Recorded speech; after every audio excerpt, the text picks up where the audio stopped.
The water bearer felt sorry for the old cracked pot. पानी वाहक उस पुराने क्रैक्ड पोट के लिए दुख महसूस किया।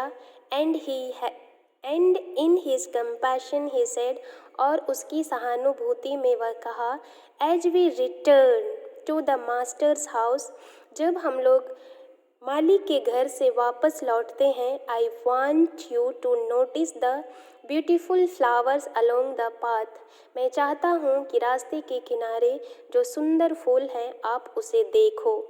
Indeed, as they went up the hill, the old cracked pot took notice of the sun warming the beautiful wild flowers on the side of the path.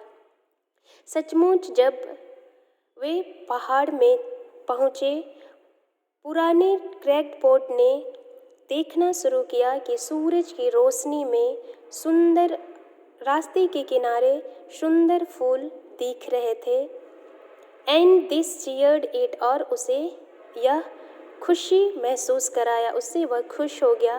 But at the end of the trial it still felt bad because it had leaked out half it's load, लेकिन उसके बाद जब flowers के अंत होते हैं तब उसे फिर से बुरा महसूस होता है, क्योंकि उसमें से उसका आधा पानी रिस चुका था। And so again the pot apologized to the bearer for its failure. फिर से वह घड़ा अपनी असफलता के लिए बेरर से, पानी वाहक से माफ़ी मांगा। The bearer said to the pot, पानी वाहक ने घड़े से कहा, Did you notice that there were flowers only on your side of the path? क्या आपने नोटिस किया, देखा कि फूल केवल आपके तरफ में था, but not on the other pot side, लेकिन दूसरे घड़े के साइड में नहीं था। That's because I have known about your flowers, इसका कारण है क्योंकि मैं तुम्हारी आपकी दोष को, त्रुटि को पहचान चुका हूँ, जान चुका हूँ। And took advantage of it, और मैंने इसे लाभ उठाया। I planted flower seeds on your side of the path, मैंने तुम्हारे साइड की रास्ते पे फूलों का बीज बो दिया था। And every day while we walk back from the stream, और जब हम स्ट्रीम से वापस जाते थे, यू हैव वाटर्ड देम, तुम उसे पटाते थे, उसमें पानी डालते थे। For 2 years I have been able to pick this flowers, beautiful flowers to decorate my master's table, और पिछले 2 सालों से लगातार मैं इन फूलों से मालिक के टेबल को का शोभा बढ़ा पा रहा हूँ। Without you being just the way you are, he would not have to beauty to grace the house.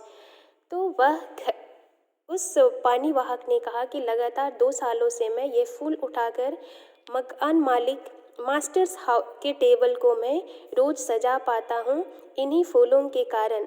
और विदाउट यू, अगर तुम्हारे बिना ये सब संभव हो पाया उस क्रैक्ड पोट के कारण, यदि वह नहीं होता तो वह मास्टर्स के घर की शोभा बढ़ाने में सफल नहीं हो पाता।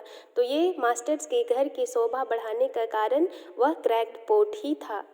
Each of us has our own unique flowers, हम में से प्रत्येक के पास एक अनोखा, एक निराला त्रुटि है, दोष है, कमजोरियां हैं। वी आर क्रैक्ड पोट, हम लोग भी उस क्रैक्ड पोट की तरह हैं। Don't be afraid of your flowers, कभी भी अपनी कमजोरियों से मत डरो। एक्नॉलेज देम, उन्हें पहचानो।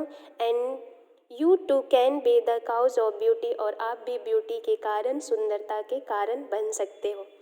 तो इस कहानी से हमें यही सीख मिलती है कि हर एक के पास अपनी कुछ न कुछ कमजोरियां हैं, हमें उन कमजोरियों को पहचानना है और उसमें मजबूती ढूंढना है, उनमें ताकत ढूंढना है। तो हम हर कमजोरी को अपना मजबूती, अपना ताकत बना के आगे बढ़ सकते हैं और हम भी एक ब्यूटी का कारण, सुंदरता का कारण बन सकते हैं। Thank you.